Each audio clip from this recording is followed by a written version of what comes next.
What's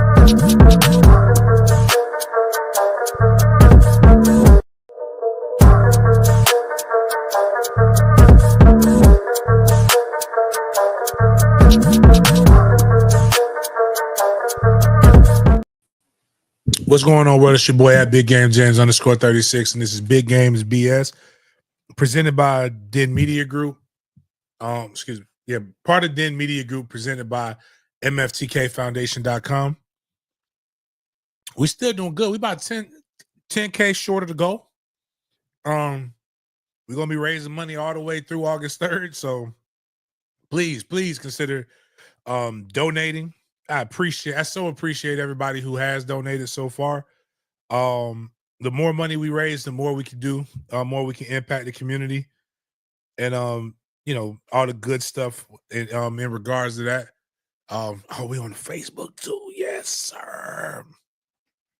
Doing good. It was funny to have the Facebook thing pop up because it was just good. What up, FSU Tony? Everybody just greeting everybody this morning. Before we get into what we need to talk about, I'm sure we got a lot of good stuff in tow with the Den turn, Jaden bringing us up. So let's start off with that word of prayer, Miles, and then we'll go from there. You already know what time it is, dog. Thank you, God, for another day. Thank you, God, for another day. Thank you, God. God is great. All the time. All the time.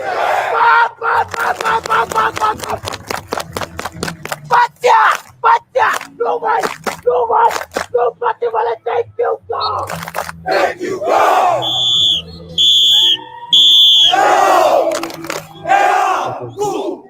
Go. All right, I'm over here trying to share this mess everywhere. What we got? What we talking about today, Jaden? Good morning and welcome to the morning edition of Big Games BS today on July 9th. If this is your first time being at our show, welcome. We bring the good, the bad, and the BS of the football world to your screens, but we also touch on other sports as well. First things first, to start our show, we'd like to do our MFTK segment, do some promo for this book bag drive and giveaways. James is hosting. Then we're going to talk about BFI along with Teddy Bridgewater. Next, we're going to transition into some college football talk with a sneak peek of what FSU looks like in the new College Football 26 video game. Then we're going to talk about a couple other segments in that before we dive into the NFL, looking at a former Knoll and NIL, if you will, before we get into some of the most shared shared NFL topics this week. Then we're going to finish our show with our Big Games BS segment, where we bring the scope of the conversation outside the typical football world. We're showing love to the NBA and WNBA specifically today, but we also have some news in there from an actor as well. So before we dive into the nitty-gritty of this podcast, we're going to post this, and James is going to talk about the drives he and his team are conducting in a city near you. Yeah, we're about, again, like I was saying, we're about 10K short of the goal. Obviously, we want to try to raise more. A lot of ground covered. It'll be our 6th annual book bag drive. Kids get a book bag. They get a quality book bag, not just one of them cheap-ass book bags. And if you live in one of them places where your kid's bad as fuck, we provide the clear book bags. I don't know if a lot of people realize that, but some of these places, the kids so active that you got to give them a clear book bag because they got to know what's in that book bag at all times. Clear or mesh book bag. We have clear book bags. We also have regular book bags as well. Elementary school kids in it don't have to have the clear book bags. And then we give away food, at least in Tallahassee. And then we do a free football camp in Tallahassee and Jacksonville with former college pro athletes. I'm going to go out and tell you that like there will be a very particular high school athlete that will be participating in my camp, showing love to the kids. I could say that with real good confidence that he'll be there. Location change in Duval. We will be hosting the camp at Mandarin University. So Mandarin University, not Edward Waters. You know, I love my people. I love being black, but sometimes we make it a little hard. But you can make it a little easy. $36. We just put the Cash App there, or you can go to MFTK.com.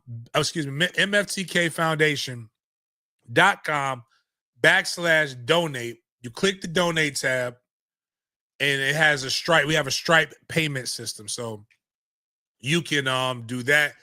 And then the best thing about it, the reason why I don't like it being at Mandarin, I love doing this shit in the hood, or what people say is the hood. You ain't never been safer in your life than at one of my things. Like, we're going out of Pine Hills, which I thought that was the good side of Orlando for all my life. We had Thanksgiving in Pine Hills. For people to tell me that's the rough part, I'm like, man, what the fuck going on? But there are some places that look a little sketchy, but more so because they're older and it's a little dingy. But they got like 2 really good Jamaican restaurants right around. So I'm so looking forward to going to the Jamaican restaurant after the book bag drive in Orlando. We gonna be over in the Bond community, by Boston. We're not far from where Boston Richie is from. If you're in Tallahassee, and then everybody knows Jacksonville. The one thing you don't want to hear is we out east. We out there doing it in communities too, like not in no regular ass shit. We in a whole fucking community shutting the hood down. It's extremely cool. It's so dope. I get very mad every year, but then once I get closer to that time and I get that bag and I hand it off to a jit, it makes me feel great, because then I'm like, all right, this is what we doing. But it's like Muhammad Ali said, I hated every hour and every minute of training, but I love the results that it came in. So I hate every hour and minute of the shit, but I love the results that come forward with this.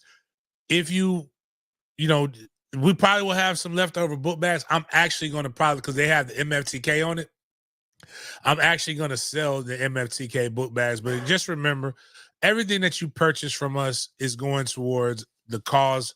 So if you buy a tailgate ticket, you purchase a book bag, the tailgate tickets go to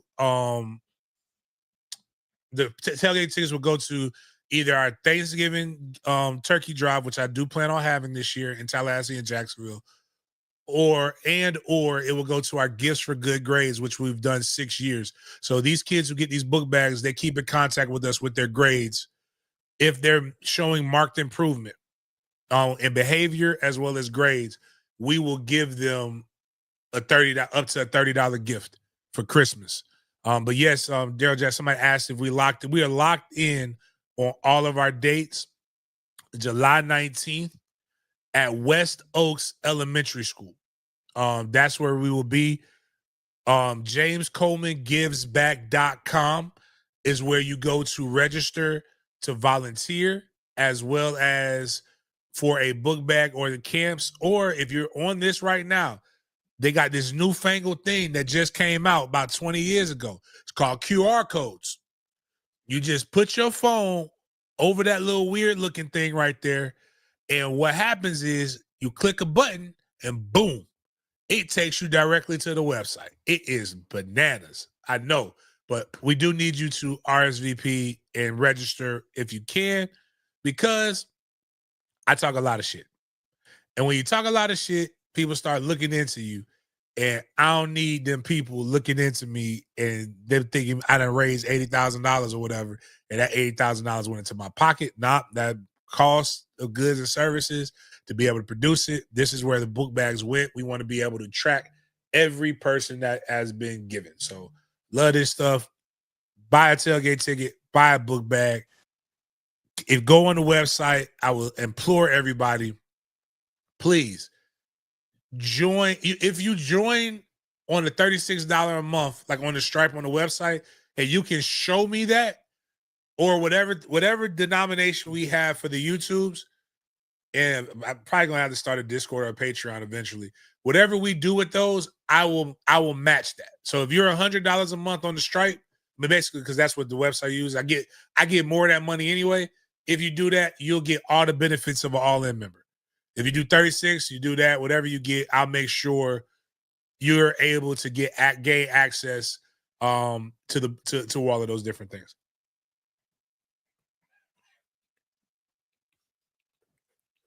By the way, strawberry jelly.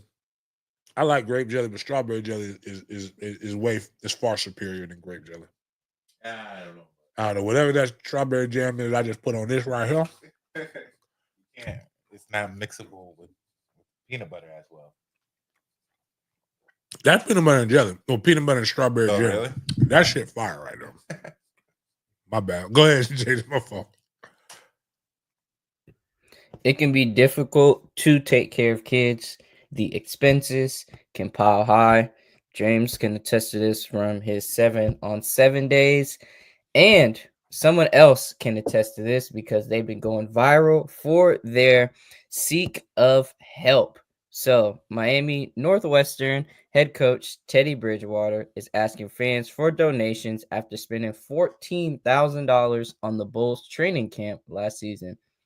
Bridgewater said he paid for Bridgewater said he paid for player Uber rides, $700 a week, recovery services, $1,300 a week, and pregame meals, which could estimate to about $2,200 a week. Now, James, do you think that fans will donate to Teddy Bridgewater because of the success he's bringing to that Miami Northwestern school? Yes, 100%. I didn't view this the same way everybody else viewed this. Everything in life is marketing. I don't know if people realize there is no such thing as bad press. There's just people who don't know how to manipulate or flip the press. All I heard in this or read in this was Miami Northwestern getting treated like a college program, and this is why they're having this success. Hell, Teddy just went and played. That's one check for Teddy, the playoff check. And Teddy got a chance to play. You have to play. He played he gets vet minimum. So this is a write-off for him. But imagine if it's kind of like what I do with the book bag drive, right? So I tell people this is what's going to happen. Regardless of anything that happens, the number that I set out to get, I'm going to give. I have no idea how I'm going to get to it because I ain't Teddy Bridgewater, but I'm going to get to that number. There will be kids, even at worst, 300 kids will get book bags every year if it's just off the strength of what James Coleman does.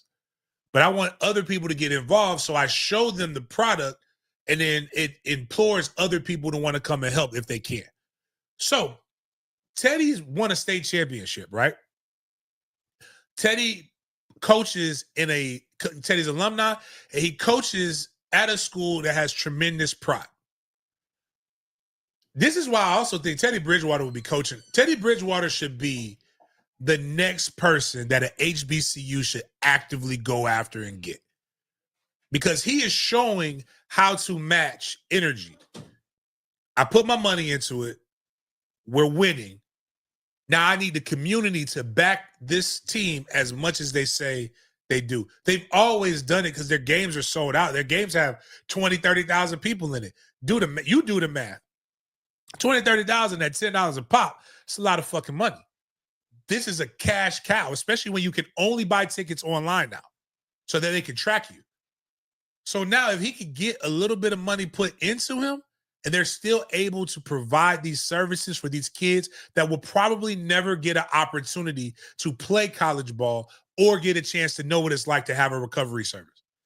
That's cryotherapy. So when I first looked at it, I shared it with my guy Toby at Mandarin. So anybody who's just watching this, if you don't know, I coach at Mandarin High School, Mandarin University. Their head coach is one of my best friends.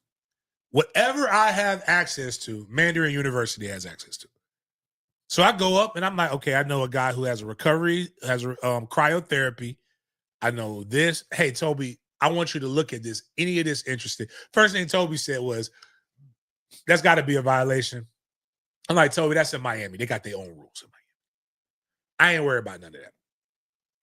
What I am interested in is how do I make Mandarin University more like a university every week? And what they could, Teddy, you got the full benefits. You have my permission to call it NWU or MNU. Damn, that sounds dope as fuck. Like MFNU.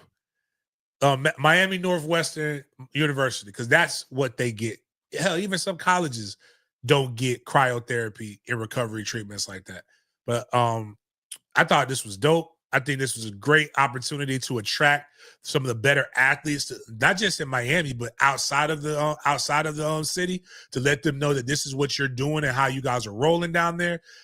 Also, why would I go struggle when I have the opportunity to go play at a better school? Like, people like, why not, pride and do this or blah, blah, blah. Man, you can cry in a mansion or you can live, or you can cry in a shack. If I got to cry, I'm going to cry in the mansion.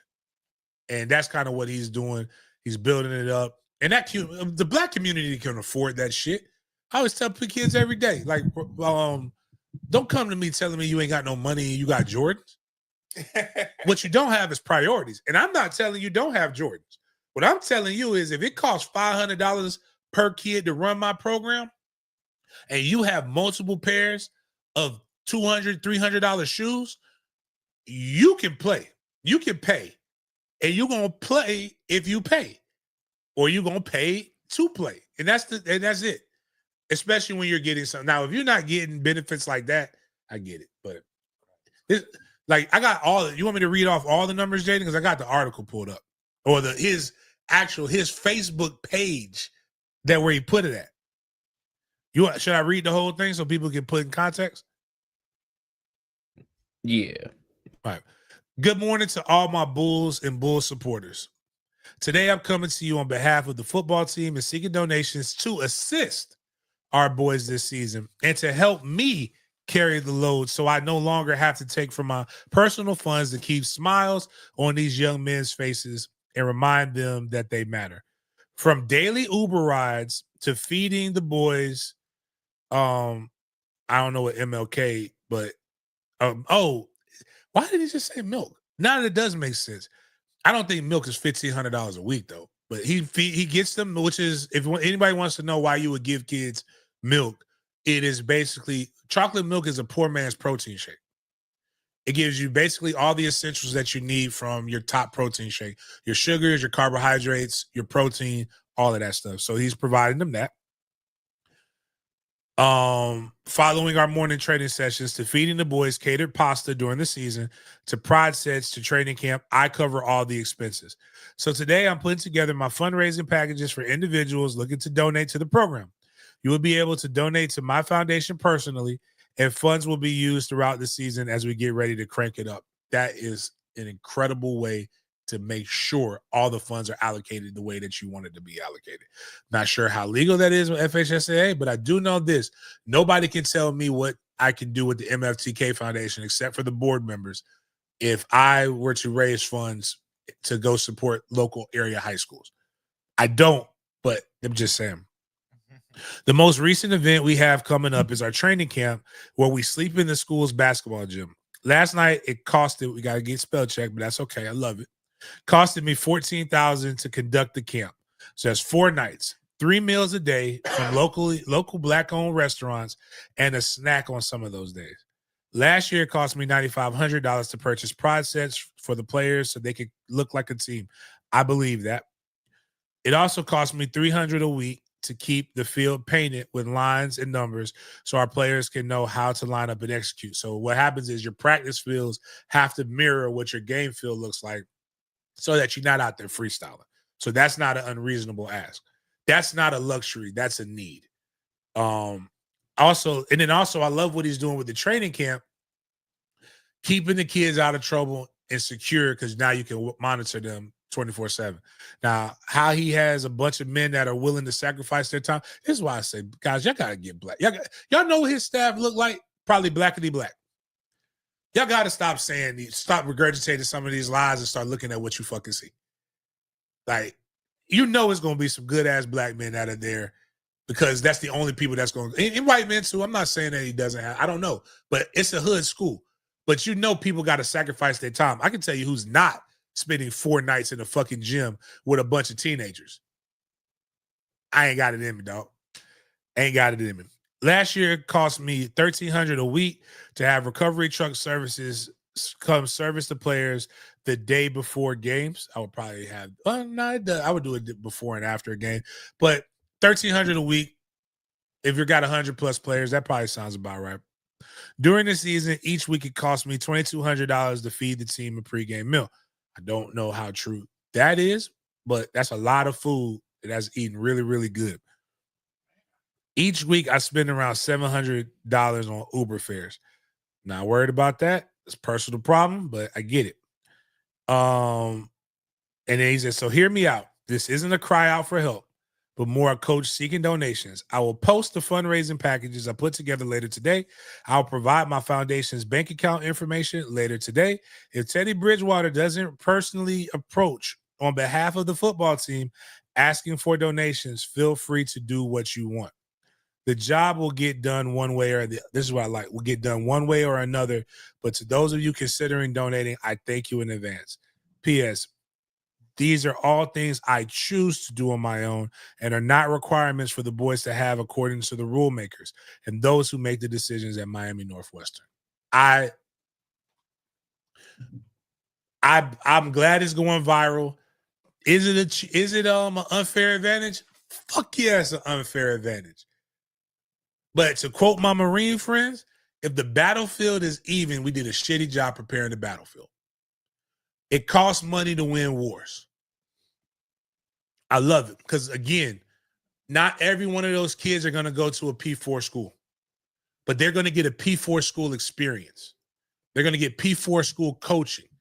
They're going to see what it's like to have it. And you know what typically happens when people do that? They aspire for a little bit more. And if that's all this accomplishes, man, kudos to my guy, Teddy, man. Love it. Love every second of it, man. Because that man makes enough money to where he can just go chill with his family and not be fucking worried about none of this dumb shit.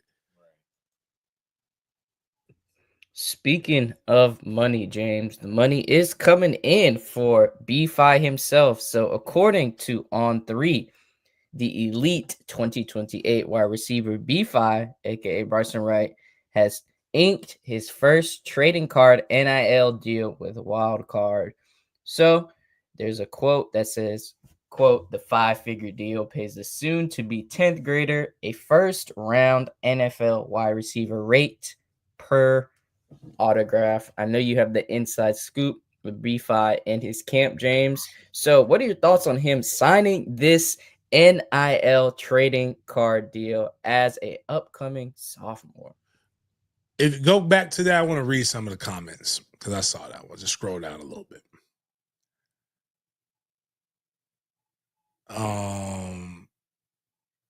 No, so never mind. Frankie doesn't read. All right. Click on Roman Gilliam. 28, ruin the sport I love. Why do people think this? Like, money doesn't change. Like, again, the thought process of people get paydays, right? And it makes them not passionate about it. Stems from the only time you got a payday was when you're damn near long in the tooth. You're geriatric, according to, like, you're 30 plus. Bryson ain't 15 yet. Bryson won't be 15, I think, till late August, early September. And you want to know the truth? I drive up, freshman workouts start at 8:30. My baby boy, not my baby boy. My baby boy will start next year, more than likely. My eldest boy goes to workouts with the freshmen. This is his second year doing it at Mandarin. When I pull up, you know who's there before me? Bryson Wright. That article, that's from yesterday, right, Jaden? This was posted on yesterday around 2:30 p.m.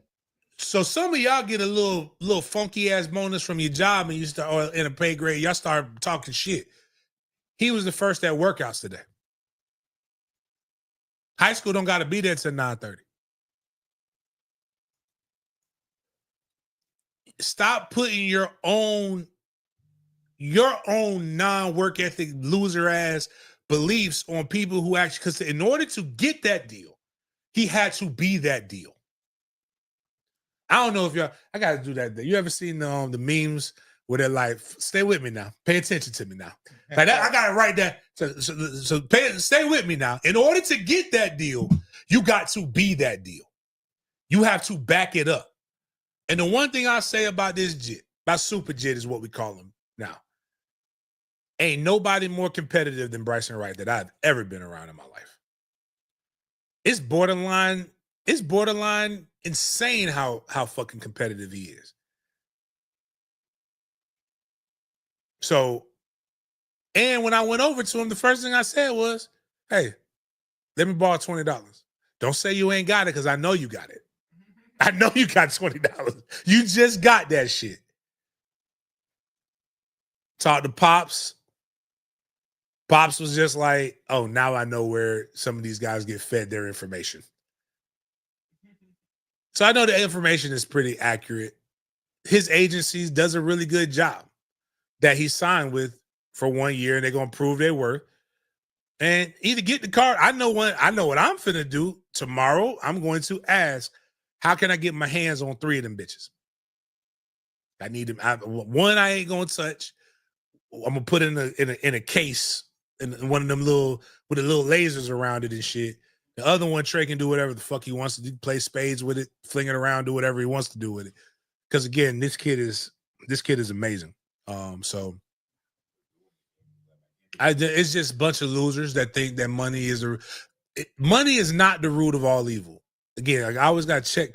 People go to church, but they don't read the book. They don't read what it is that they're following. The love of money is the root of all evil, not money. That kid probably going to play the game the same way he played, whether he has millions in the bank or zeros. Because he came out there, we ran 30, 40-yard sprints for time today. He ran all fucking 30, competing with Brody Jennings, who just committed to Miami, and just getting after it. So, like, I am involved in this world and don't see what y'all see at all. Again, I wonder if I ain't gonna test it because now I feel embarrassed if he doesn't answer it. But I know this. Last time I talked to Jamie French made exponentially more money than me right now at Texas. Yes, sir. Hey, coach, how you doing? Man, don't be like that, coach, man. You don't just do that. Tramel Jones, same way. Drake Stubbs, same way. If you are actually about something and with these kids day to day and treat them like they fucking human, they gonna act like it. Now, if you treat them like I don't know if you saw this guy went viral on social media because he got mad that Travis Hunter wouldn't take a picture with him yesterday. And he said he's a piece of shit human. That's the first time I've ever heard that used with Travis Hunter. Because but if you treat somebody like a human, more than likely you're going to get human results. Like I said, man, super jit good. Your 15-year-old ain't getting this shit because your 15-year-old ain't that fucking good. That's what Cole's telling you. Shit, if my son's half as good as that motherfucker at 15, I'm going to be doing backflips. So happy. I mean, I'm just happy for the kid. these kids could get hurt. They're playing a violent game. Let them get the money while they can. If he was a pop star, nobody would be saying shit. Right. They don't even understand the art. Little Bow Wow made millions at the same age. Yeah. It's entertainment. That's what this is. That's true. And yes, we can still talk to them any kind of fucking way. I said, Bryson, run the fucking 40-yard sprint and stop bitching. You know what he did? Ran the fucking 40-yard sprint and stop bitching. His check from credit from trading cards is more than his head coach makes, with the stipend included. And he still listens to Toll. Y'all gotta cut that shit out, man. We know why. We know why you don't like it. I would be more I would respect it more if you just said that this is why I'm mad. Right. I think it's also pride and ego. People hate to see young people make more money than them. Oh, yeah.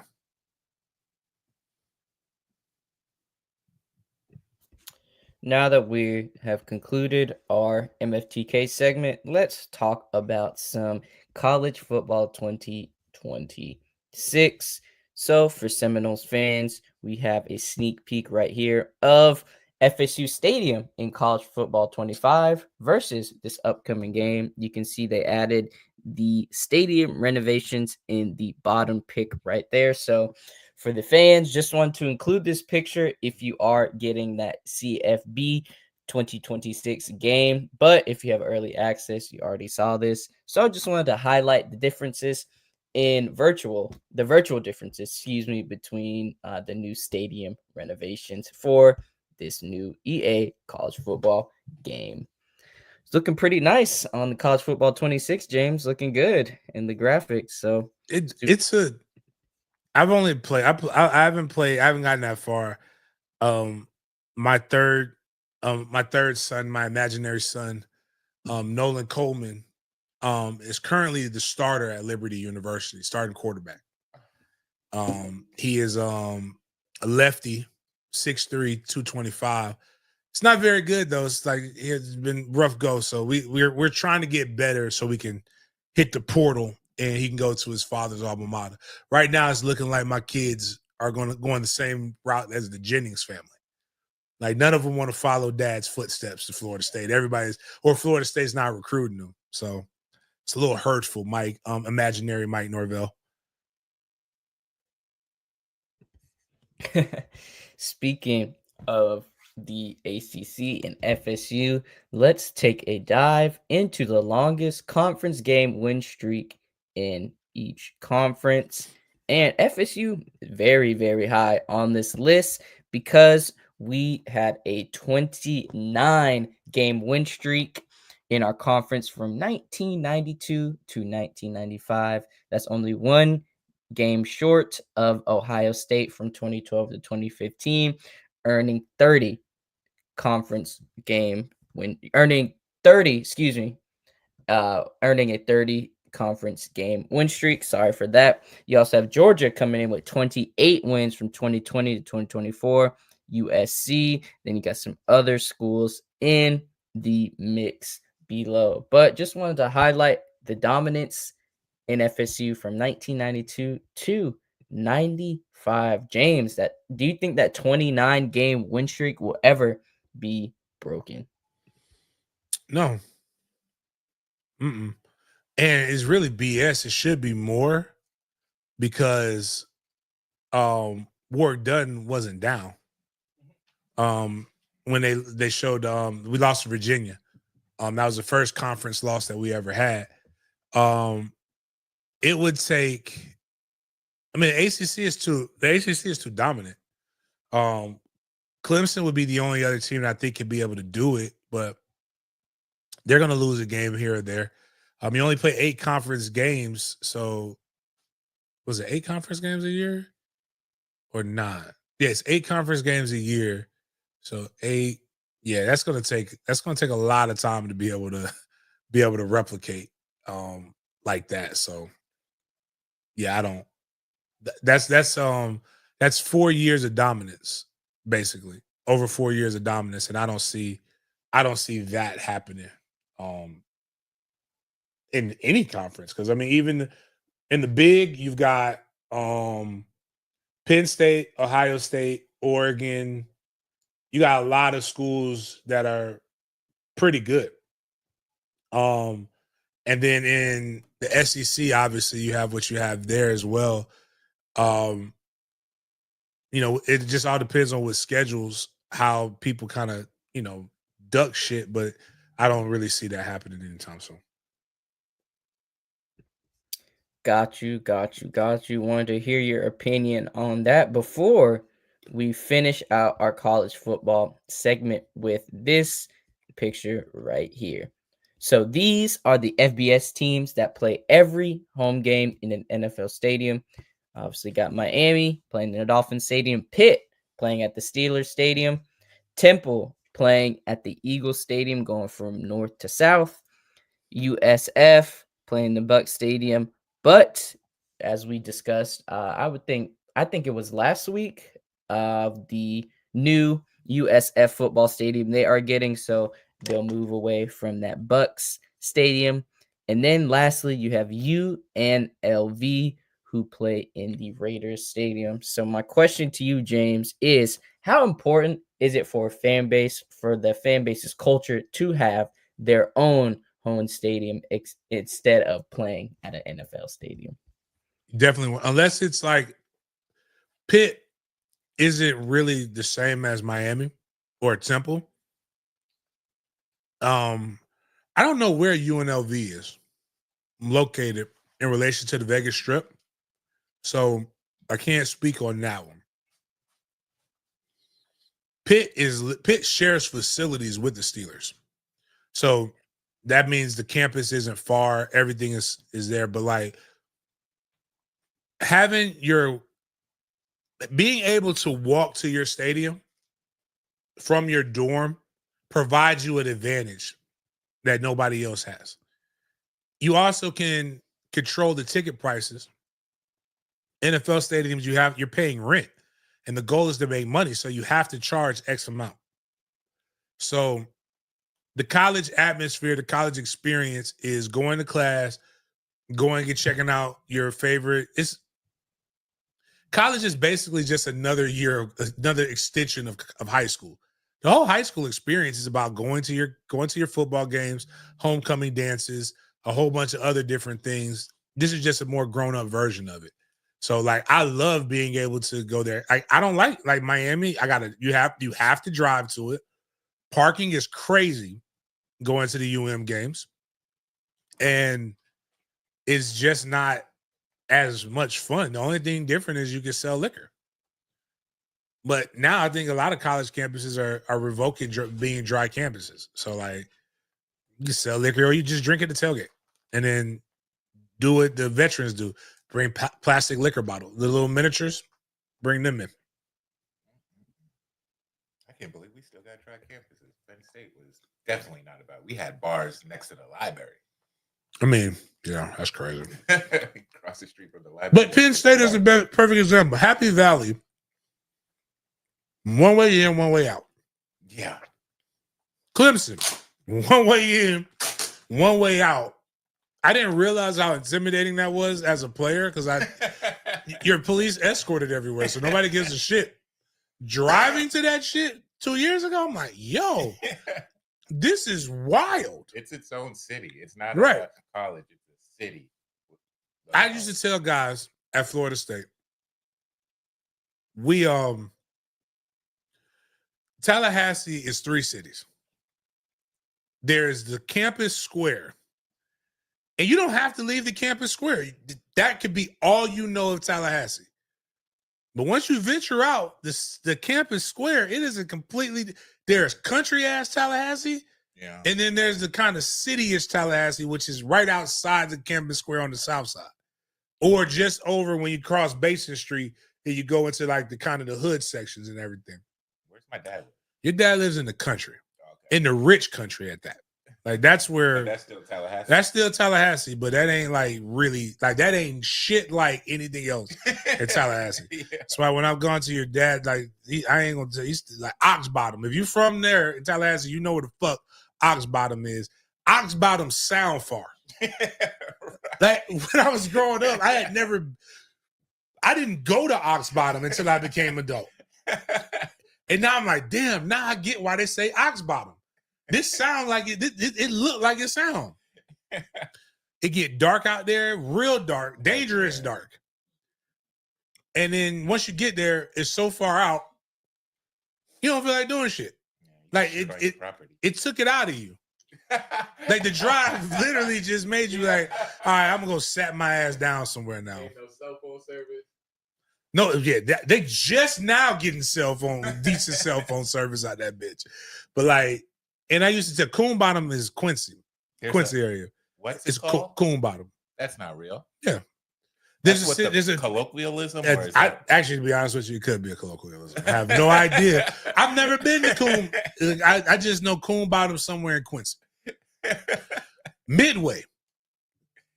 They don't tell you midway to anything, but midway is right before you get to Quincy, but it's midway between Tallahassee and Quincy. But we just like midway to what? But I used to think black people weren't welcome in Killarn. Whoa, yo, why y'all in the South just be so wild about the names and act like it's normal? This I don't think, but coon is like a thing. Raccoon, like, but to call somebody a coon is another thing. It's kind of like you can't call. Apparently, don't jam me up for the few Cajuns that might listen to this show. Apparently, you can't call. You can call somebody a coon, or you can call somebody an ass, but you can't say coon ass. That's a racially derogatory word to Cajuns. What? Yo, there ain't enough of you guys. Nick Saban said this. Nick Saban said this in Louisiana and almost got like unalived. It had to issue an apology. I didn't mean it like that. A lot of my friends are coon asses. I have a coon ass friend or some shit like that, man. That's wild. Yeah, my bad. But yeah, like this is just more Miami rhetoric to make people believe that it's just more important. Like it's whatever, man. Get the fuck out of here. Get you a campus stadium and be a real college. Or don't. When you only got 5,000 people that go to your school, it ain't very much you can do anyway.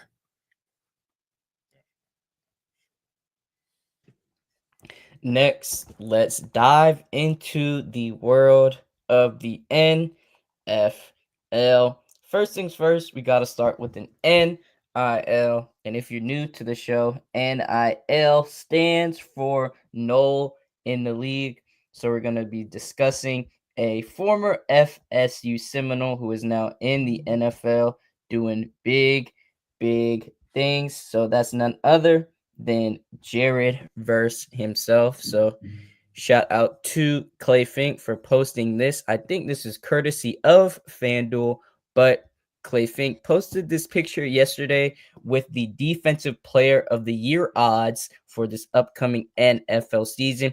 And you can see right there at that 7th spot is none other than Jared Verse.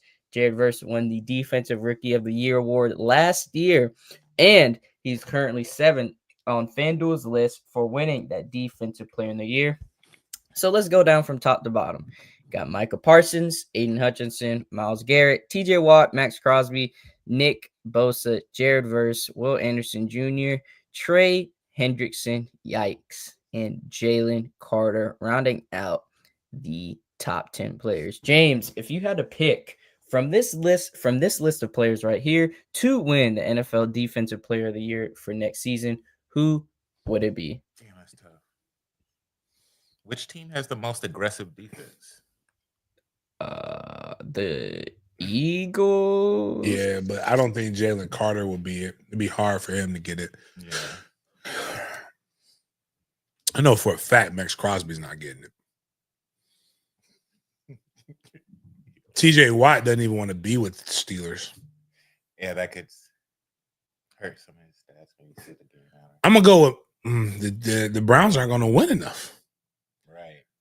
I mean, that's makes Jared Verse's case look a lot better. Mm-hmm. Part of that defense. I might need to go put some money on that. Yeah. They're gonna And- put Fisk right next to him still. Right. You got to pick one to block. I like his chance. I blow it back up.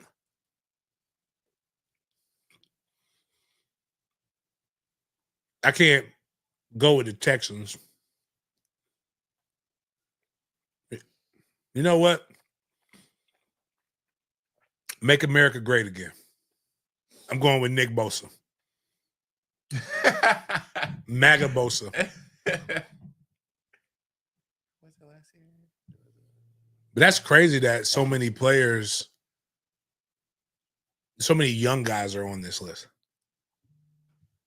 Nick Bosa won in 2022. if you have Hard Rock, if you're living in Florida, that's the only legal sports book in Florida. So we decided to pull up this to discuss the odds for Jared Verse, just to have some parity. So on Hard Rock, he has the same odds as he would have on FanDuel with plus 1,500. But on Hard Rock, he is the sixth, I believe, highest odds to win the defensive player in the year. He's behind Aiden Hutchinson, Michael Parsons, Myles Garrett, TJ Watt, and Will Anderson.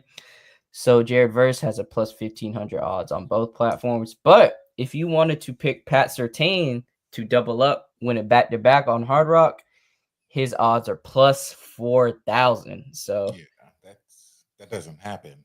right. The reason why is just because you can't really you can't throw it. You're just not gonna throw it his way. Right. Like that's the part that makes it difficult. It's like, who is the other person on the other side of them? Like, but Micah Parsons, nah, I don't believe in him. I think, yeah. Especially because you don't see a lot of repeat people, and Myles Garrett won, TJ Watt won, Trey Hendrickson won already. It's looking really good for Jared Verse. I'm about to really look in on that bet. I know Micah's in his last year of his rookie contract, so I feel like he might ball out just to get that payday. I like that variable. But yeah, Myles Garrett, he just got paid, so his belly's still full. Aiden Hutchinson, he just coming off that leg, so no. TJ Watt don't want to be there. Will Anderson, he has a solid chance. He was a defensive rookie of the year as well.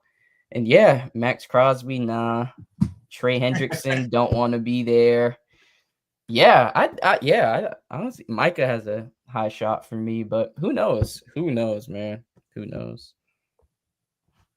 But if you guys are betting, make sure to bet responsibly, please. And in Florida, you're only allowed to bet Hard Rock for the a sports book, so make sure to bet with them. Now, we're going to look at some uniforms, James. The Commanders have recently revealed that they are reviving their Super Bowl era uniforms. I'm going to share this with you right here. So, the Commanders have introduced new alternate uniforms for this upcoming season, echoing the design from the Super Bowl era.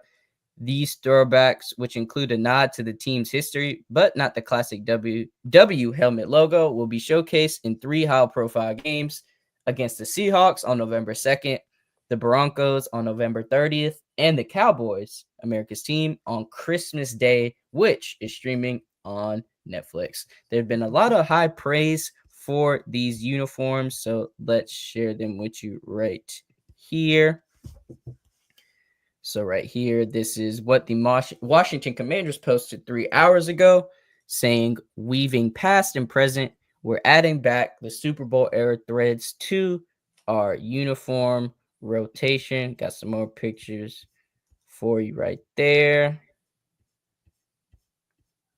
Got Bobby Wagner and Jaden Daniels right here as well. Have that W on the side of the helmet. Got some more angles right here. Jaden Daniels and Bobby Wagner. So, James, is this a cop or drop for these revival of the Super Bowl era Commanders uniforms and helmet. I like this colorway. I like the way they do it, the design, but it's not the old jerseys. The reason why is like they have a video, I think, of or GIF of somebody with the old jersey with the 44. I think if you scroll up, Jada, the way the materials are too good these days. Yeah, it doesn't have that ashiness to it. Yeah, it's not the same. It only works if you pull out the old school jerseys, which I personally would love to see. Like the way that some of these kids are built, they deserve to wear these jerseys, man. Like they're shredded. They're like, man, give them the halter top, the ones that stop right here, right at like, let them show. They let them show their thighs now. Like the way the knee pads are egregious. Funny. Like during my era, if I wore my knee pads the same way that some of these guys wear theirs, the referees wouldn't just throw flags; they would throw holy water on us. Because they would be like, "You are Satan. The power of Christ compels you. The power of Christ compels you." Give them old jerseys, man, and let them go out there, especially the tearaway jerseys. Bring those back. Imagine you just seeing like Saquon just does some crazy shit, and then somebody tries to grab his jersey, and it rips away, and he just skates off for 65 yards for a touchdown. Nah, the throwback game, I want to see them use the throwback pads. I want to They see gotta them all use look the- like Mike Scott. Yep. Need to wear your shoulder pad. Why were our shoulder pads so I don't big? understand it. It makes no sense. It was so hard to play it. There was no need for my shoulder pads to be that high. Like it didn't protect anything. You just couldn't move. And I call them the Pop Warner thigh pads. Like, because in NFL and stuff, you take a razor blade and you cut out and you pull out the plastic framing. Because the rule isn't that you have to have them, you have to have something there. So it's all doctored and it doesn't matter. But like it's aesthetics. I want to see the thigh pads be this thick. Bring back the neck rolls. Neck rolls. We were America was great when we had these things going on.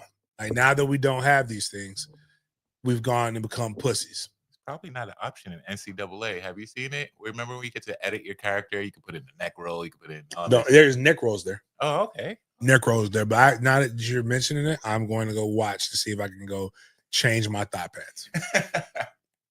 I want more protection. But yeah, I'm cool with it. I like the old. It always works this way. You get something new and it's cool, and then nostalgia sets, and then we go back. Like in a couple of years, like I don't know what these kids are gonna. They don't even have enough fabric to wear jeans the way that we wore our jeans in the early 2000s. Yeah, y'all was out of pocket back then. Yeah, we was wilding though. Like just like the whole bottom of your jeans was on the ground, and just you were sagging to your knee, like you couldn't run. It was. And then the jerseys, the throwback jerseys were too big. I don't know how we got anything done. Golden era. You know what sagging is backwards? Never mind. I don't want to get too deep into it. But speaking of getting deep into it, Chris Carter responded to Asante Samuel's video when he called him, I'm pretty sure he used terms related to being overrated, saying that he was just a catch merchant, just a catch merchant, not really running after the catch, really downplaying Chris Carter's game. But like we said on the show, Chris Carter is fourth most all time in touchdown receptions in the NFL.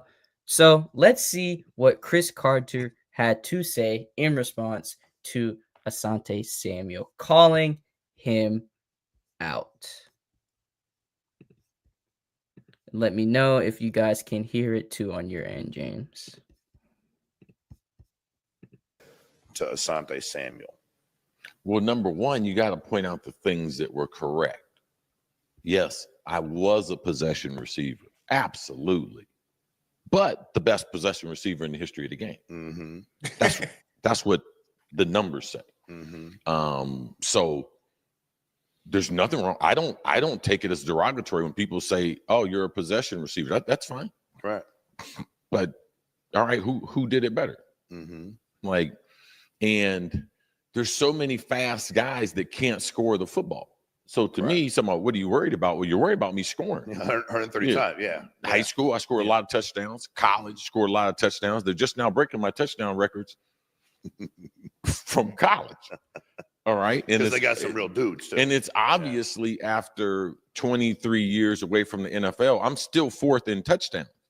Like the difference between me and the other possession receiver is they didn't score a lot of touchdowns.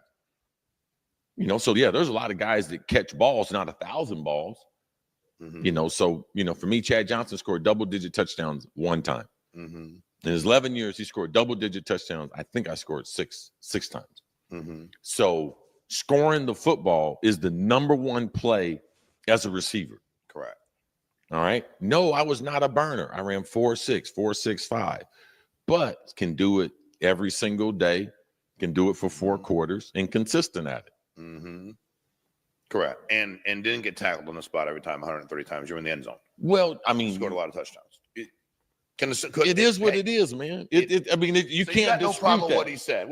Overrated, you got a problem with because He had to say that. He had to say something. He Why, had to get say people something. He's trying to talking about defend. I don't know if it's a South Florida thing. He's trying to defend Chad, but let Chad fight his own battles, man. Right. He don't need your help.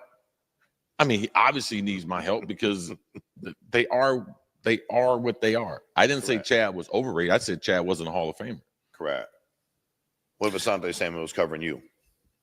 I don't get into that. You don't get any of that. Like, It what don't difference matter does to it you. make? It don't matter. Okay. These are the guys that I played against. Okay. Dion, Yeah.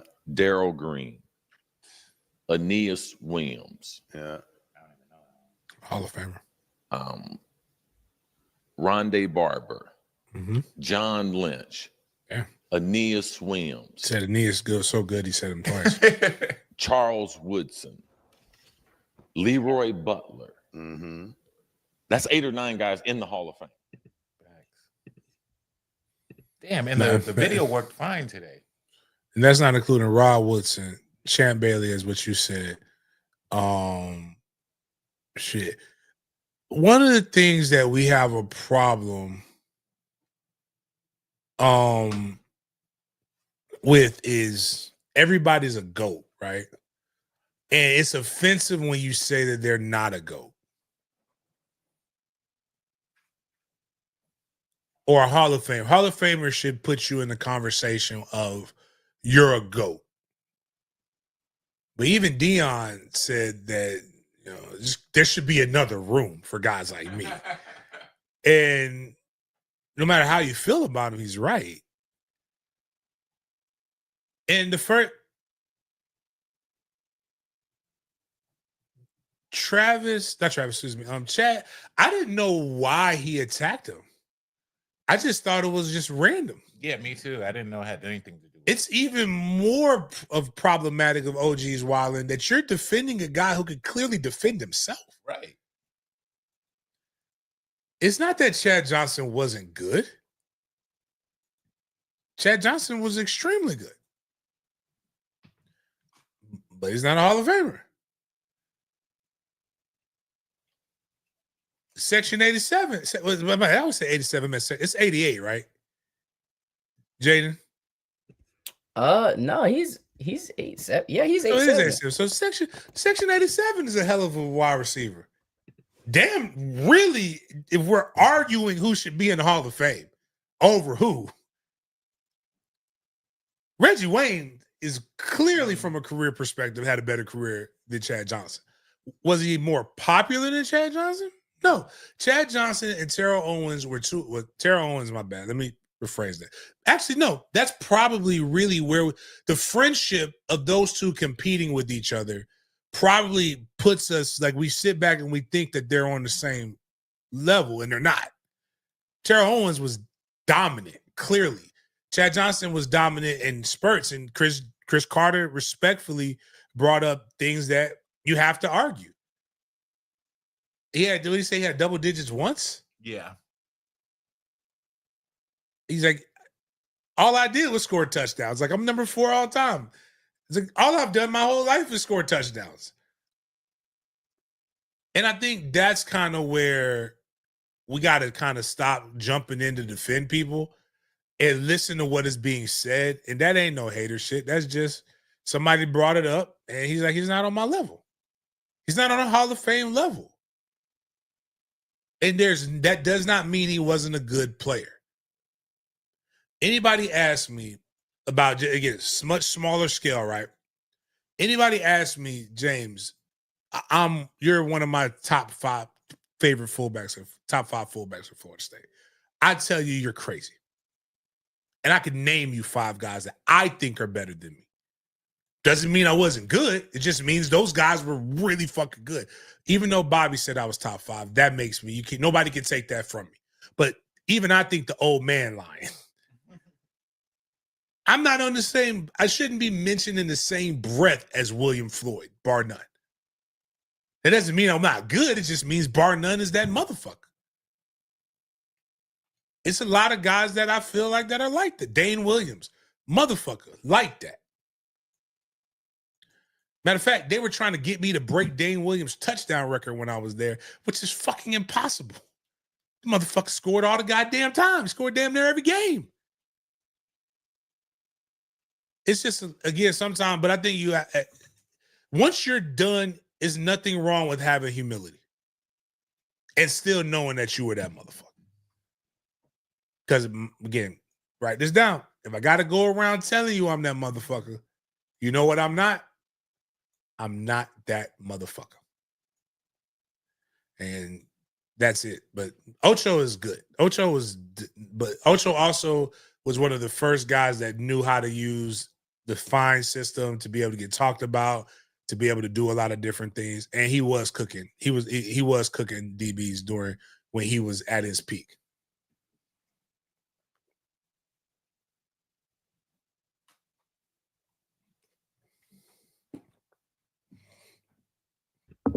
Transitioning from our old head Wyland segment to another NFL segment, let's dive into the sneak peek of what the Buffalo Bills' new $2 billion stadium is looking like so far. Don't need sound on this one, just going to play in the background to get that aerial view of the stadium.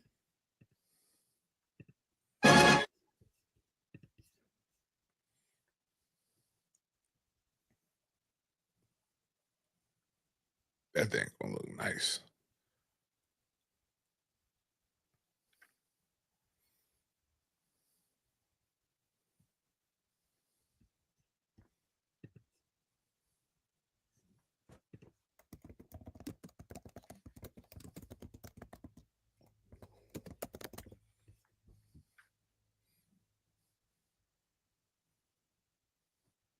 That don't make any sense. It's gonna be a dome. I mean, not a dome, retractable roof.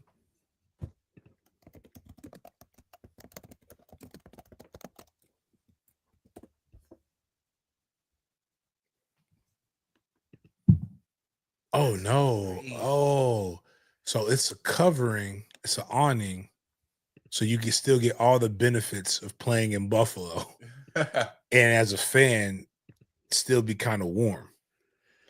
So it says the new Buffalo Bills stadium will not have a dome or a retractable roof. Instead, it will feature a unique canopy design with a snowmelt system to manage the harsh Buffalo winters. The stadium is designed with the focus on an open air experience while incorporating features to mitigate the impact of snow and cold weather. The stadium is projected to be finalized in December of 2026. Wow, that's pretty quick. Yeah. According to Statista, the Bills franchise is worth $4.2 billion. So to invest what do you say, 2 point something into this? That's. I mean, this is what winning does, I guess.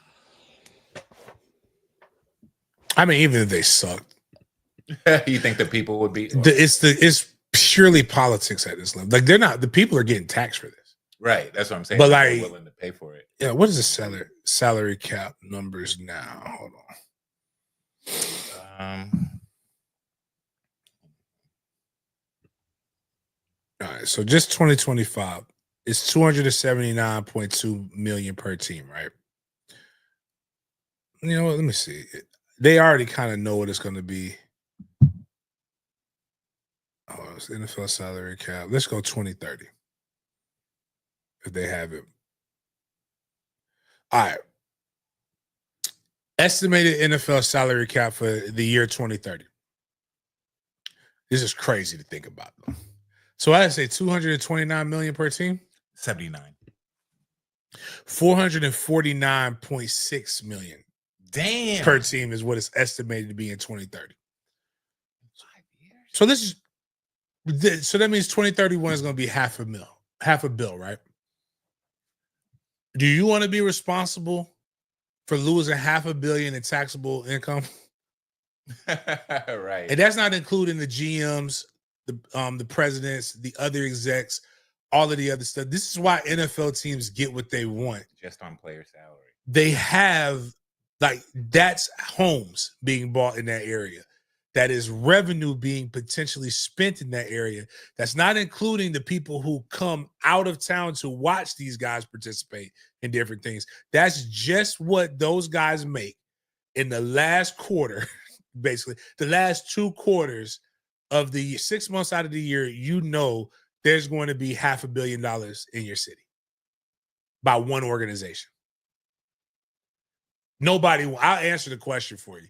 Nobody wants to miss that. You can say, no, man, I don't want my tax dollars going towards something else. But do you want the tax dollars that guy's home in Buffalo bring to your schools?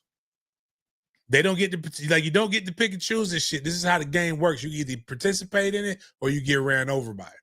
But yeah, the stadium could have cost $10 billion. They're gonna do it. But it's nice though. I like it. Definitely a nice NFL stadium. Can't wait to see the finished product. And let's finish our NFL segment with a light-hearted NFL joke. So these are the most overused NFL jokes within the entire league. And I wanted to get your opinion on this, James, to see if there is any you would add to this list. So let's just go to one of the most tragic ones. The Birds right there in the NFC, the Seahawks and the Falcons. Seahawks overused NFL joke thrown on the 1-yard line, and the Falcons infamous Super Bowl loss to the team right below them, 28-3. Next, you have the Deflatriots, and Tua turned the ball over. No fans for the Chargers, cowgirls for the Cowboys, NFC Championship for the Packers. 156 miles per hour for the Raiders. Yikes. Yeah. 4 straight Super Bowl losses. I thought they had a name for that. Didn't they have a name? Don't they have a name for that? Bills. Boy, I love losing Super Bowls. Thank you. Yep, that's it right there. Slant boy for Michael. Where is Michael Thomas? Do you know if he's on the? Did he go? I don't. Anyways, that's another topic. Lamar is a running back, and then you have double doink for the Bears. So, which one of these jokes, James, are the most overused NFL jokes? Oh, cowgirls. Oh yeah, the meanest is definitely the Raiders. Jeez. Yeah, like damn, that's dark. Jeez, what that family have to do with the joke? Why are they brought into this, man? It's not even a joke. It's just speed. We could make a game for some people, like not that, but it's got something to do with the comment section. My boy Jib said he just saw Fred Rouse, and I know you don't know who Fred Rouse is, Miles. Nah. Jaden, do you know who Fred Rouse is? No. So Fred Rouse is from Tallahassee. Fred Rouse was the first person that they said he was like one of the top players in his class in 2005. So he played as a freshman when I was at Florida State. He's one of the reasons why I know Bobby, one of the coldest white men to ever walk this planet. They gave him a 3rd to 5th round grade coming out as a senior in high school. Fred cussed Bobby out on national TV on a Thursday night game against Virginia. And he came back, thought he was going to cuss him out again. And Bobby told Coach Steele, open up that cabinet. Your release is right here. Damn. You can't go to any of these schools, but you're no longer a part of this football program. Then he went and told his parents. Mom came up there and he says, the only way, we don't need to talk about anything. The only thing we need to talk about is your release, you signing that paper, or you will read this statement. So what Bobby made you do is when you got in trouble, Bobby wrote your apology for you. So like you're going to read. You're going to apologize to me and to the team in the manner in which I want you to, and I better believe it. It better be some fear and trembling, and it better feel like it was spoken from thus saith the Lord. And then, he came back. He didn't play much after that. Off-season training, right? I'm getting ready for the combine. AJ Nicholson's getting ready for the combine. Teammate, came in the same class as AJ. Lorenzo Book, a good friend of mine. I don't know if we told this story in Dope Boys with Lorenzo, but this is a story that fucking happened. Lil Book is about to go take Lacey, his girlfriend, baby mom, to the beach or whatever. Fred Rouse and AJ are scoping Lorenzo's house. This is back now. Everybody got a big screen TV, right? Then these are the floor model big screen TVs. Then though, like, you know how fucking heavy these shits are. Fred and AJ break into Lorenzo's house to take his big screen TV. They're wearing gloves so they don't get caught. The problem is, our gloves are numbered that they give us.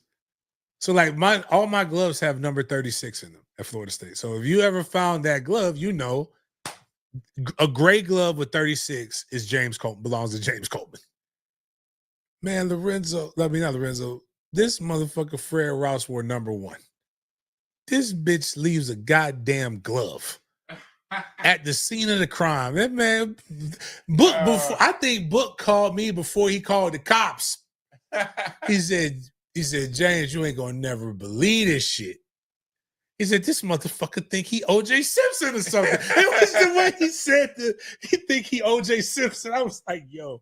But then, like, not long after that, Fred was drunk or not high. He was on pills. Fred was original. He was on pills before everybody was on pills like that. But he was mad that a drug deal went wrong with one of the county commissioner's sons, Billings, and then like he was outside, and that's when everything started to go downhill. So, Fred just got out of jail not too long ago, or just got booked not too long ago, bro. So if he delivering packages, he might be stealing them shits, or he delivering packs. That might be what he's doing. He might be trying to move weight because Fred, I don't know how Fred is free because he's got more bookings than everybody else, man. Anybody I've ever known. He was doing good for a spell too, though. But like, I don't know, man. But wild world, man. But I just saw that Jib was talking about that. But Cowgirls going back to is definitely the worst, in my opinion.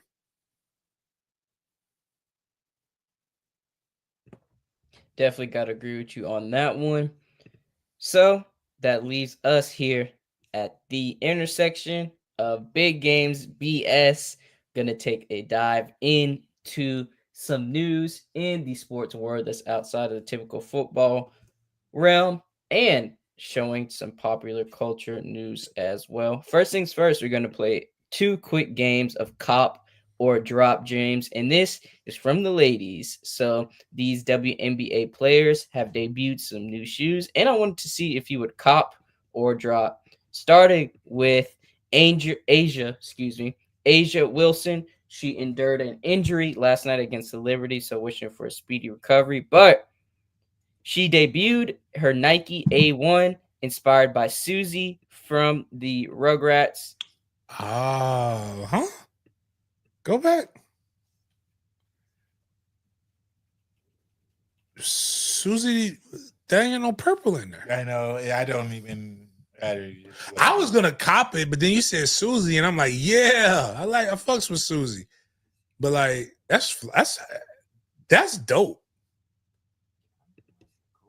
Yeah, a little bit like Kobe's. So you would cop, James, cop or drop? You copping? I don't really know what I'm wearing with, but like, you know, I don't really have those colors. But you know, I think that's a more creative shoe.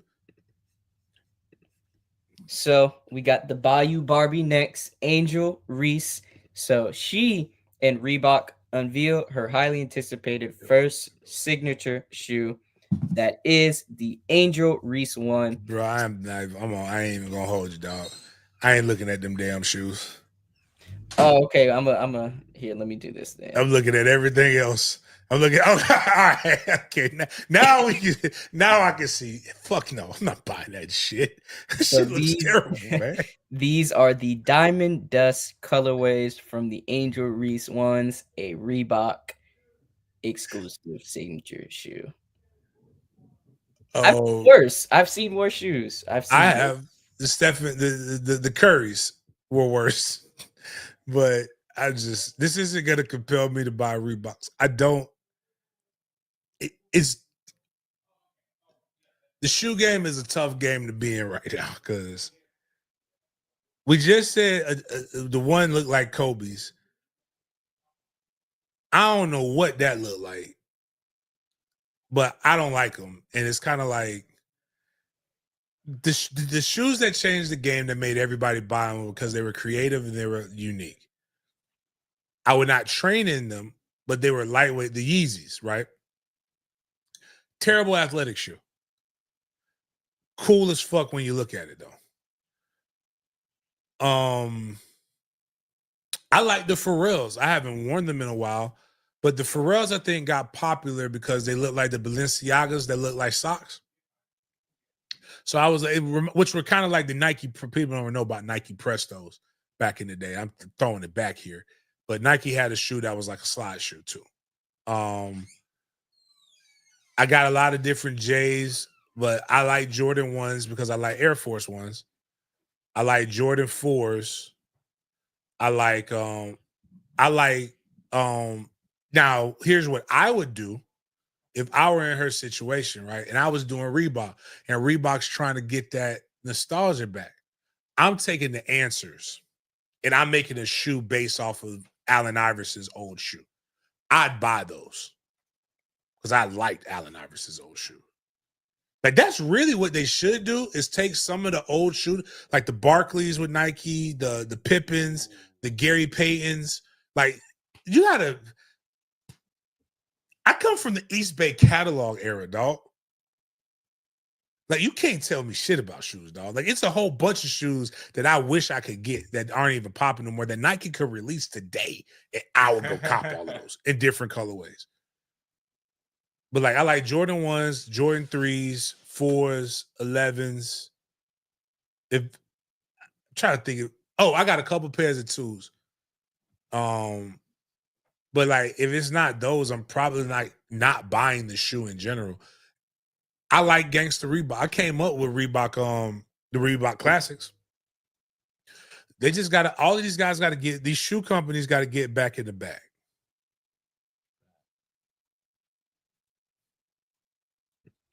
Speaking of getting in their bag, NBA 2K has released the cover athletes for the upcoming NBA 2K26 game.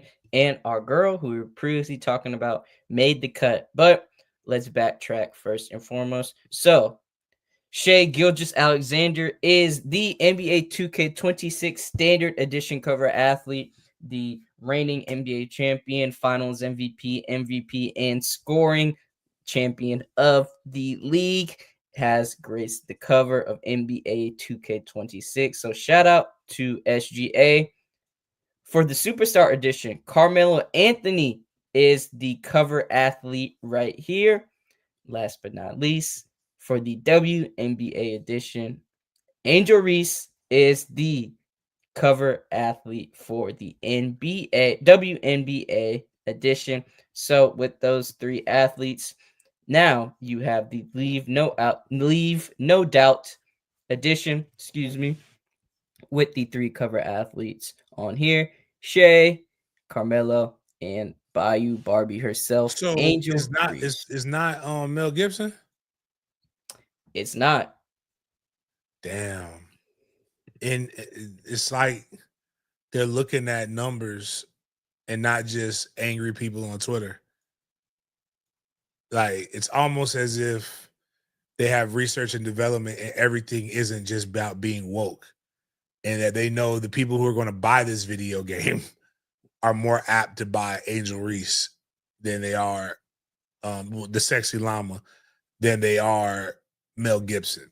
Even though I think both are incredibly talented hoopers, and we probably got to stop this tired ass argument that one is the only reason that people do shit. Now, Melo's an interesting pick because Melo hot, right? Melo, have you was it 7 p.m. in Brooklyn? Yeah. Yeah, and he got inducted into, well, he's a finalist, if I'm not mistaken, for the Hall of Fame as He'll well. make that. He should. Like basketball, it's the Basketball Hall of Fame, not NBA Hall of Fame. People forget that. It's like what you've done over the course. But like they be telling these basketball guys are confusing. I thought football players be telling elite lies. Basketball players got them beat. Oh yeah, all the time. Shaq especially. Shaq say whatever he feels like that day. Yeah. It's Kobe wasn't good, then LeBron's the GOAT, then LeBron's trash, and then this, and just like they all just be talking, man. Some of it's fun, but they're not like they're liars, but they're not good liars like Fat Joe is. Like Fat Joe's an elite liar. Let's talk about one of your favorite former NBA players, James, because he has sadly made headlines with the news of a divorce, a short divorce, might I add. Dwight Howard. Dwight Howard's wife has filed for divorce just 6 months into their marriage. According to TMZ, she's requesting a 50-50 split of his assets and property, and is also seeking adult child support, aka alimony. But he got most of his money before her. Right? Yeah. So if he had her sign a prenup, he's good. Yeah. Now, if he did sign a prenup, he's a dumbass. I knew something was weird about this but it just goes to show, again, this is a shoe fit where blanket generalization. This is not probably the women who listen to this show. But ladies, let's be honest. We know women like that. We all know women like this. Just like we all know men like Dwight. Oh. Dwight's a bone smuggler, and you knew he was a bone smuggler before you got with him because he got sued. It was an authentic bone smuggler. Like, there was a lawsuit, and the bone smuggler that was suing him said that he got too freaky for him. That's why he got freaked out. That's crazy. He said he never agreed to the transmission. It was just supposed to be them two. And then when a tranny just comes out of the bathroom in a hotel room, that's intimidating. Especially a man, I don't know what the guy looked like, but imagine he's a normal sized man. Just say he's 5'10", right? Say 5'10", 175. And you getting with Dwight Howard, who's damn near 7 foot, 250, I'm assuming, something like that. Right. And then a 6'5", 245-pound transmission just pops out of the bathroom. Like, that's fucking terrifying. That shit you see in prison movies. So we knew that this information was available. And then to find out he's getting married after that, I'm like, yo, what is this about? And then I'm like, hey, but that's when we said celebrities don't live real lives. Yeah. Right? Celebrities aren't people. I told you, rich people are weird. So, like, she's gonna try to she's gonna get some paper from this. Yeah. She'll leave with some bread, but like for the most part, like, hey, you can get 50-50, baby. Like, I think sometimes people need to go say that, hey, start calling each other out. Like, bitch, this is too much. 50-50. Girl, go in there and just get you a little check. Let's get this little $50,000 a year for 5 years. You know, write it up like contracts. Like, just say some shit like, you know, hey, if you stay with me for a year, you know what? That'd be the thing I would do. If you get big money deals, ladies, gentlemen too, because men are going for the paper too. They're getting these broads and they're fighting back. But can we come up with, like, you know, a standard agreement for if you're a millionaire? It's just say, man, if you make it to a year and we break up, hey, we got a 5-year, $300,000 contract for you. You make it to 2 years, or I make more money than we do this. But all this, like, 50-50 for what? I don't even know why you get married, bro. None of these things, and this is where women are fucking it up for the real ones. Like, knowing that this is out here, right? And she's not the first woman to do this shit where you marry somebody for a short amount of time and then you try to get out of them and you try to get your paper. But you know these women are out here. What are the benefits? And you miss me with the, well, you know, men live longer and that are in marriage. No, they're not interviewing everybody. Ain't nobody thinking about that. Like, if I live to be over 70, I'm grateful. It doesn't matter if I live. The difference between 70 and 90 is my dick might work for 10 more years after that. The last 10 years when your dick not working, it's not the same. So let's just, like, it's for people who need each other's help. And it's a great thing when utilized properly. Right. It just hasn't been utilized properly ever since, and I hate to say it like this, ever since women have gained more independence, marriage in the way that we used to think it was traditional makes absolutely no sense. I don't know. Janet Jackson married a billionaire. Eve married a billionaire. Like, they're getting there. What's crazy is, actually, no, Janet Jackson did it the right way. Janet Jackson was wife 5, but left with a lot of money because she had the kid. That's a fiscal thing. And I guess now that I think about it, the Middle East and the sheiks do it better than anybody else. They at least admit that this is a financial arrangement. They don't pretend that this is for God and country. They don't pretend any of this other bullshit that, like, people like to pretend.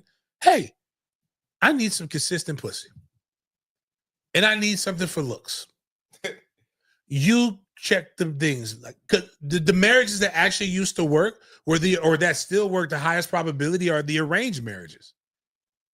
Oh, goodness. I see so many of those. And a lot of times it's because you have to learn to love each other. But arranged marriages don't look fun. Marriages started because they needed to protect property or gain influence. That's what poor people wasn't out here. You know, that's why the prince could go snatch the bitch of the poor farmer, because poor people wasn't really getting married like that. It's a financial thing.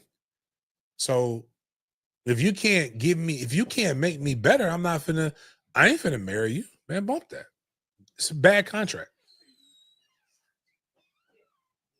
But yeah, but she knew Dwight was. Maybe she didn't want to do the freaky transvestite threesome thing, and he got tired, and that was the final straw for her.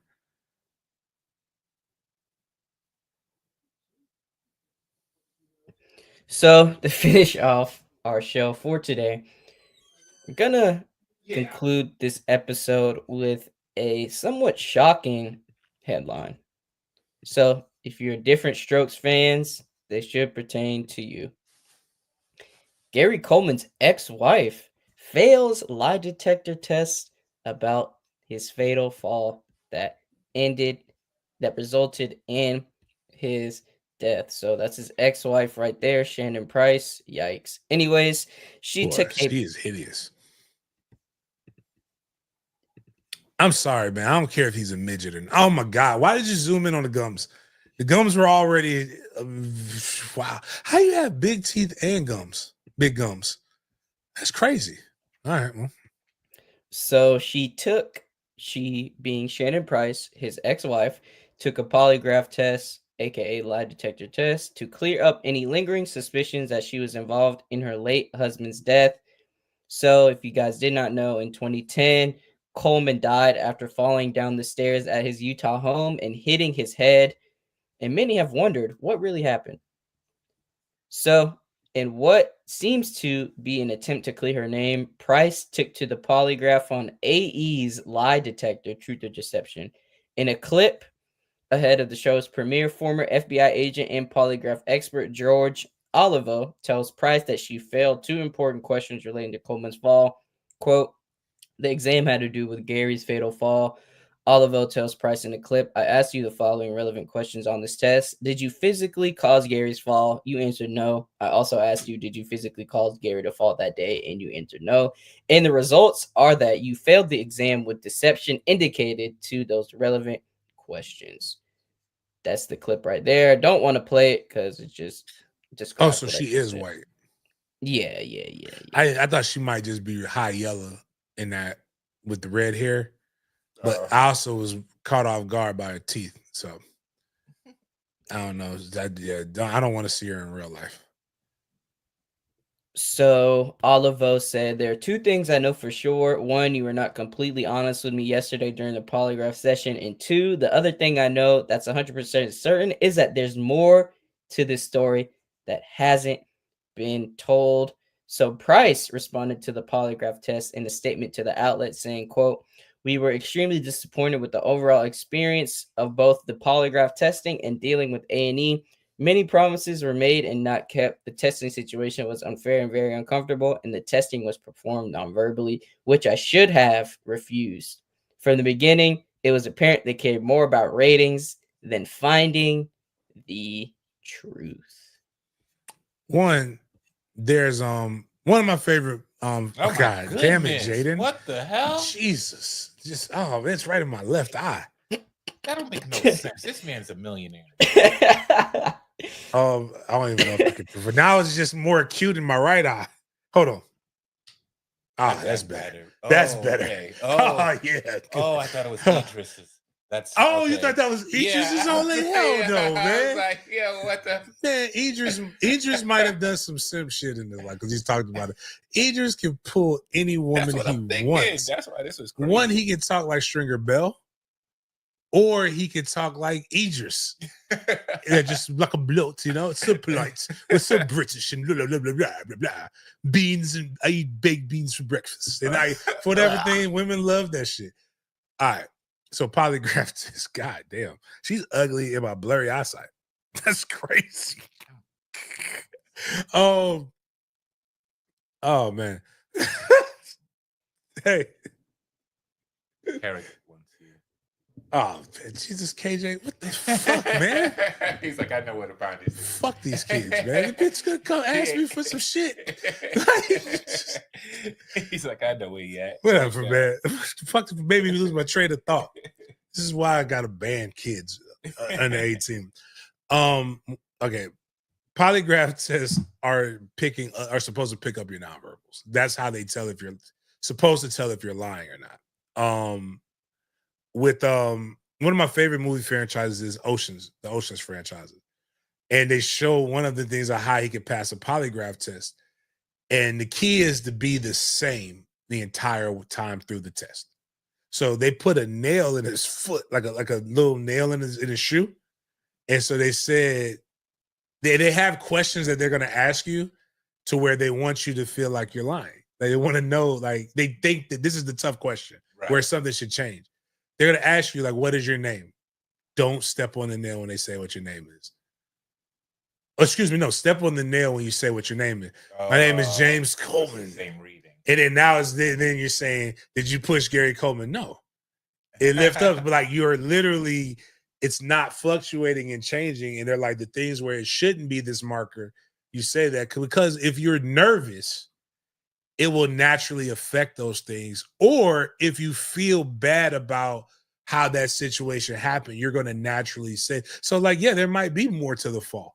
Maybe they had a fucking argument that day. You don't want to go and tell them that you had an argument. Yeah, for real. Like, and you might be feeling guilty about it. You might actually blame yourself for some of the things that happened in it, and that affects the way that you respond to that. That's why these tests are like nonsense. But like a show that didn't last but one season is called Lie to Me. Go check it out. It talks about picking a guy who can read nonverbals and different stuff like that. But they talk about other, like there used to be like this, I think an ostrich egg is one of the most fragile eggs that you can get. And like they will have you hold it. And if it asks you questions, and if you break the ostrich egg, you failed a lie detector test. And they're like, that was a medieval thing. They're like, this is actually just as accurate as a fucking polygraph test. Can you put the wedding pictures up there? Because, makeup should make everybody better. Let me see if it's me. Because, man, Jesus, that is wow. It's just a lot of gums. Yeah. I don't give a fuck who he is. Like, that's Gary Coleman, dog. No. She's better in that picture. Is that her to the far left? Yeah, right? Who's that? No, screw like not the wedding pictures. Like there's something to the like in the. Yeah, who's that? Yeah, who is that in like the picture immediately to the left? Yeah, is that her? Yeah, that's her. Man, she should. That's her look. Right. She looks kind of. Is that her? Did she go to jail for a little bit? Yeah, that's what it's the crazy. It's the crazy That's maybe what's bringing it out. Like nothing brings out the eyes like prison gray.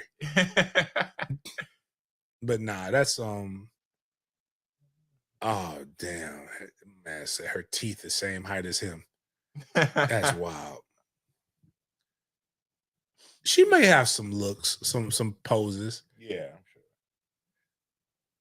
But she probably hell with some fellatio. But nah, she might have jumped. Oh man. Nah, there's no scenario where she really gets exponentially better. He might have been really horny that day. So who knows? But yeah. Don't take a polygraph and what did they say? Know who you blow? I mean, know before you blow. Or something like that before you do the alcohol test, the breathalyzer. Yeah, so if you don't, I said know who you blow. You should know who you blow too. That too. But don't take that. If you know you've been drinking, it's better off to just let them take you in, dog. Don't take the test. Because then they'll do the blood and your liquor will metabolize out of your system by the time they do the blood work. So you have a better chance to beat it. Free game by big game. Don't drink and drive. I would say it, but then they would say I hate it. But there's a guy, he donated to the damn book bag drive. Now that I think about it, when did this motherfucker donate to my book bag drive? Is he trying to use me to clear his name? Either way, I'm here for it. Like, I'm more than good. I'm more than okay with that. Steve Stash.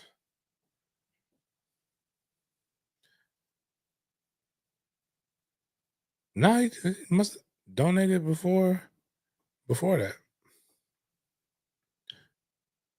Nope, it was afterwards. Man, got a DUI. They're gonna donate a book bag. Diabolical. Die-a-fucking-bolical. You need some extra blessings. Hey, man, I'm here for it, man. But